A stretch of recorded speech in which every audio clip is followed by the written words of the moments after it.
Imagine it's 1940. Britain stands alone against a seemingly unstoppable Nazi Germany.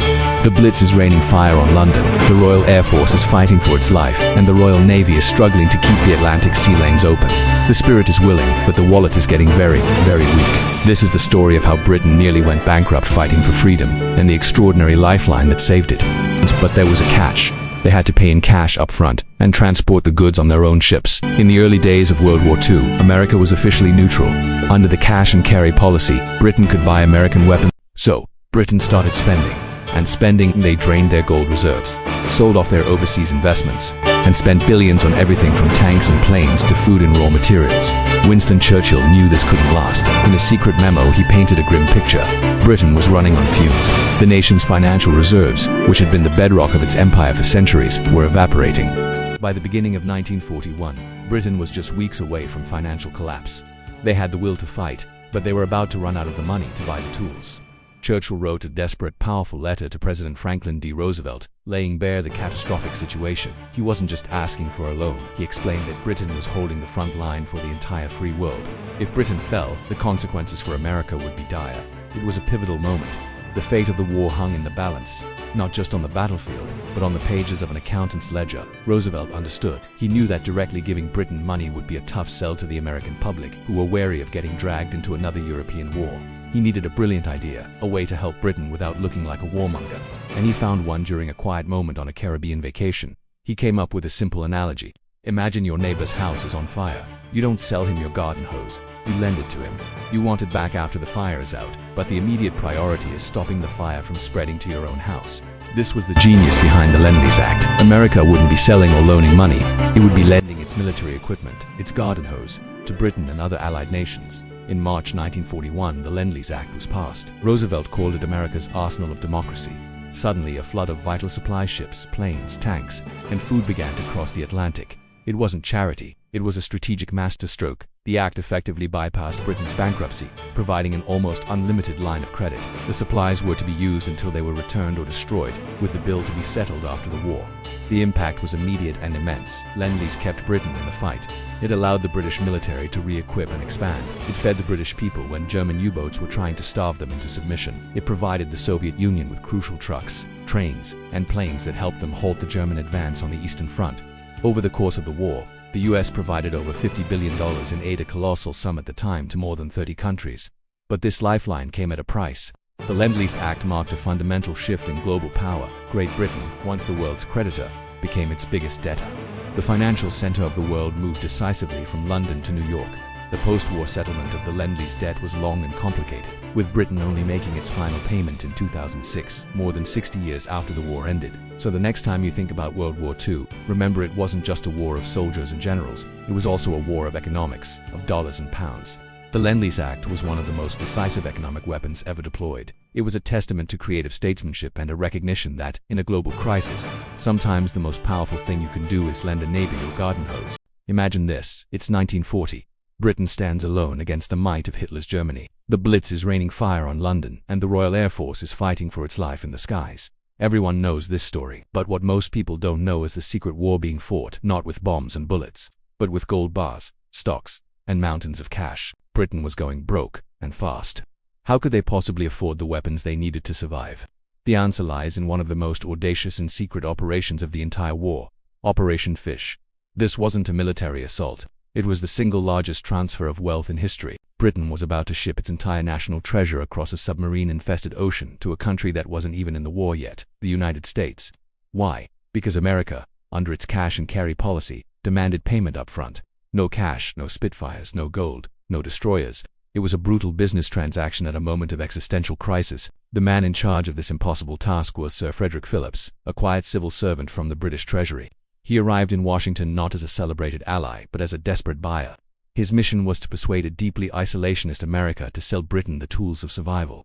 He faced tough negotiators, like Treasury Secretary Henry Morgenthau, who drove a hard bargain. The Americans wanted to see Britain's pockets turned completely inside out before they'd even consider a line of credit.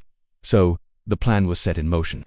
In the dead of night, convoys of unmarked trucks would race from the Bank of England to secret ports on the Scottish coast. There, under the cover of darkness, billions of dollars worth of gold bullion and securities were loaded onto warships. The risks were astronomical. These ships, like the HMS Emerald and HMS Revenge, were literally carrying the future of the British Empire in their holds. A single well-placed torpedo from a German U-boat wouldn't just sink a ship, it could bankrupt a nation and hand victory to Hitler. The journey across the Atlantic was a nerve-shredding ordeal.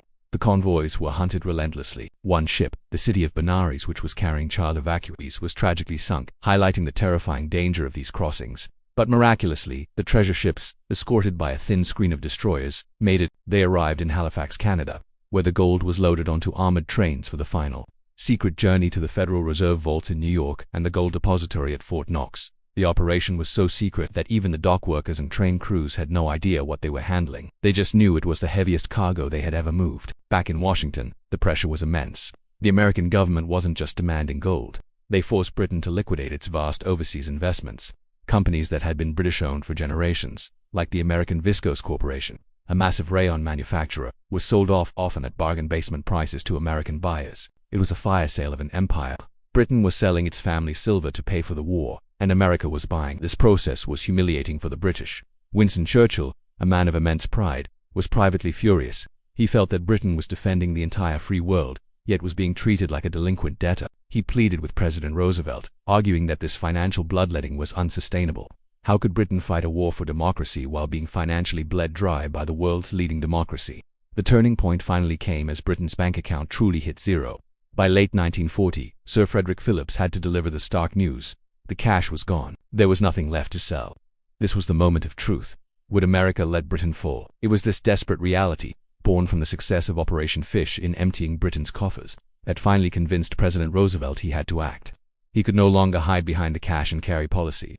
This led to one of the most pivotal decisions of the war, the Lend-Lease Act. Roosevelt famously described it using an analogy. If your neighbor's house is on fire, you don't sell him a hose. You lend it to him and get it back after the fire is out. Lend-Lease allowed the U.S. to supply the Allied nations with war materials without demanding immediate payment. It was the arsenal of democracy finally opening its doors. But it's crucial to remember that Lend-Lease wasn't a gift, it was a loan. The massive debts incurred by Britain would cripple its economy for decades. In fact, the United Kingdom only made its final loan repayment for its World War II aid from the U.S. and Canada in 2006. Think about that for a moment. 60 years after the war ended, Britain was still paying for its survival. Operation Fish is a forgotten chapter of World War II, but its legacy is immense. It was an act of incredible desperation and logistical genius. It kept Britain in the fight during its darkest hour, but it also marked a monumental shift in global power. The gold that sailed from London to Fort Knox wasn't just a financial transaction. It was the symbolic transfer of the world's economic center from the old world to the new. Britain fought and won the military battle.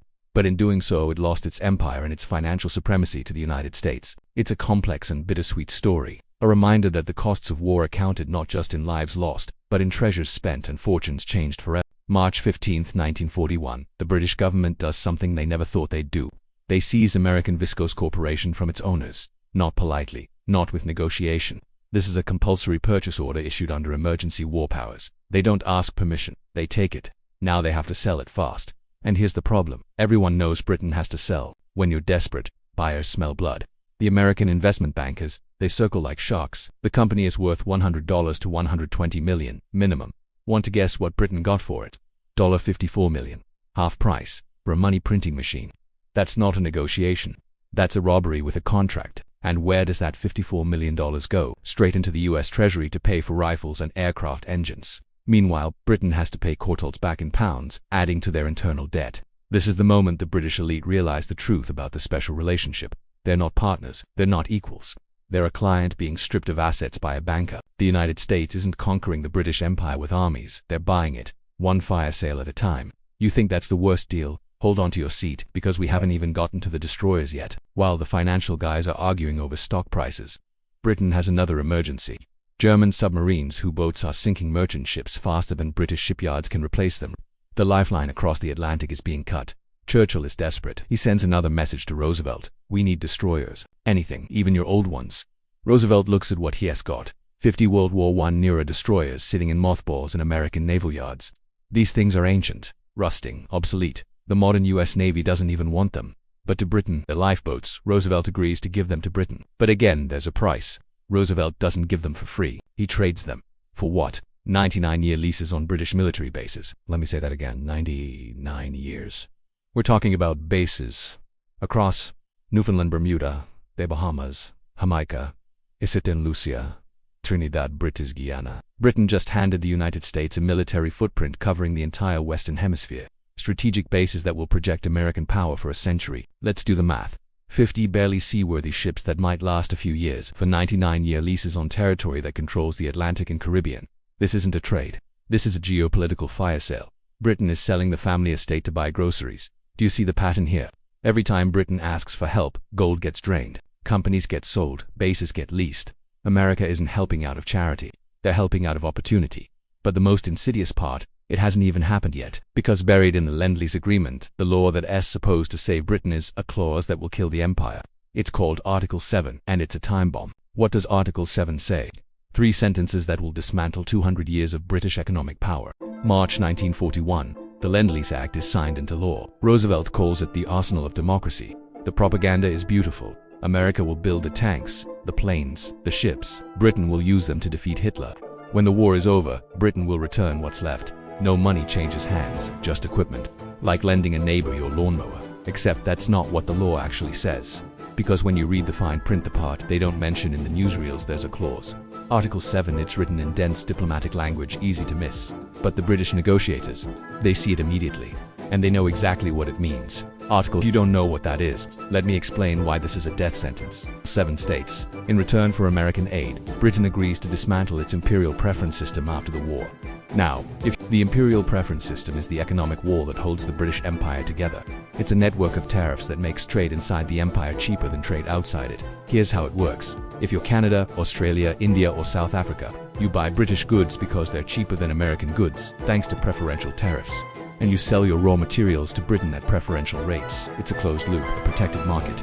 This system is the only reason British industry can compete with American industry. Because let's be honest, by 1940 American factories are more efficient. American products are better. American cars, American radios, American machinery, it's all superior.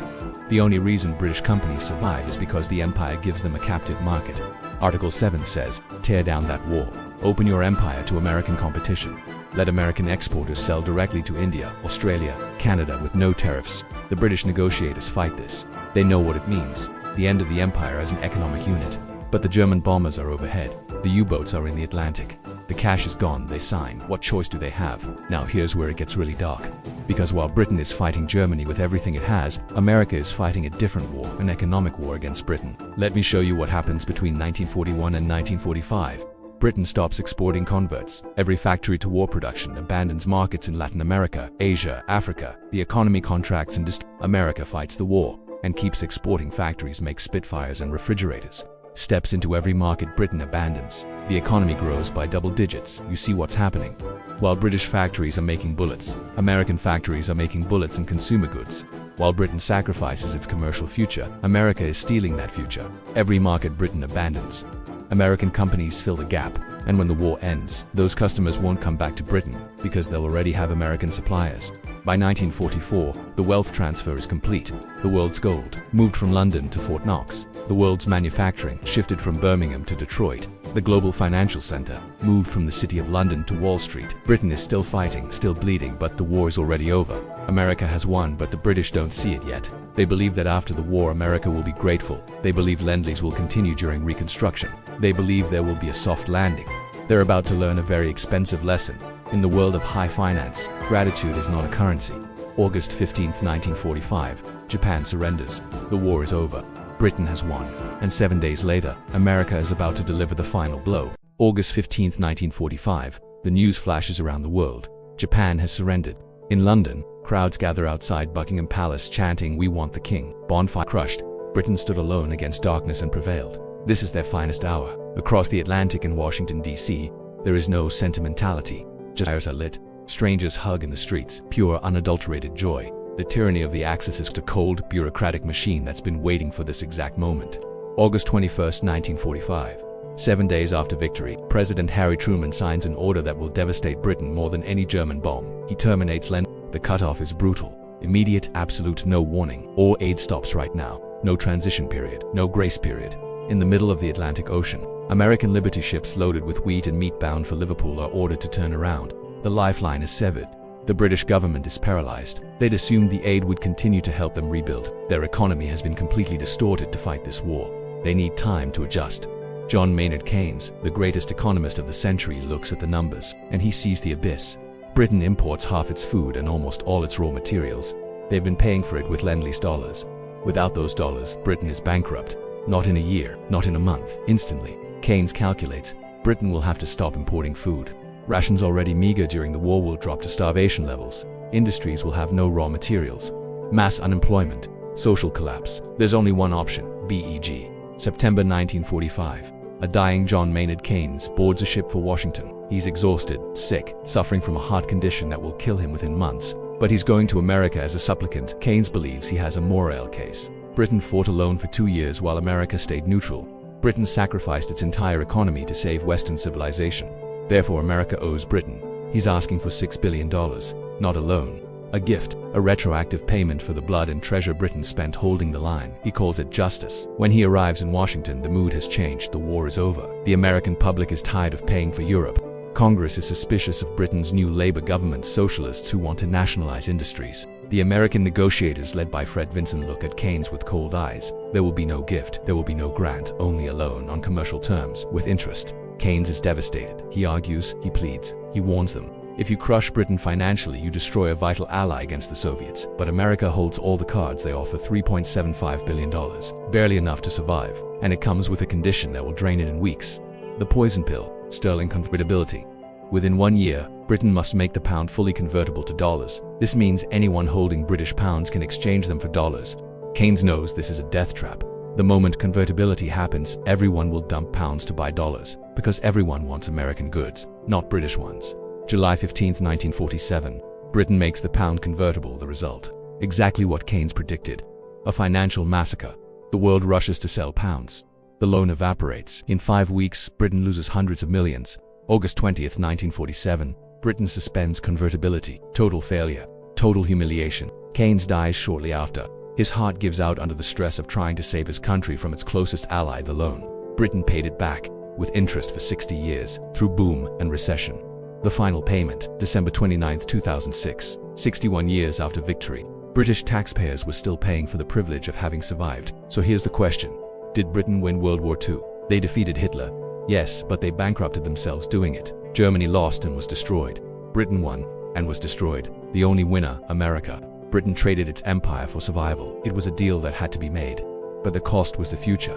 They emerged as a moral giant, but an economic corpse. If you think this is just history, look around. Nations drowning in debt today are learning the same lesson. Subscribe, because when the history books are written about OUR era, you'll want to be among the few who saw it coming.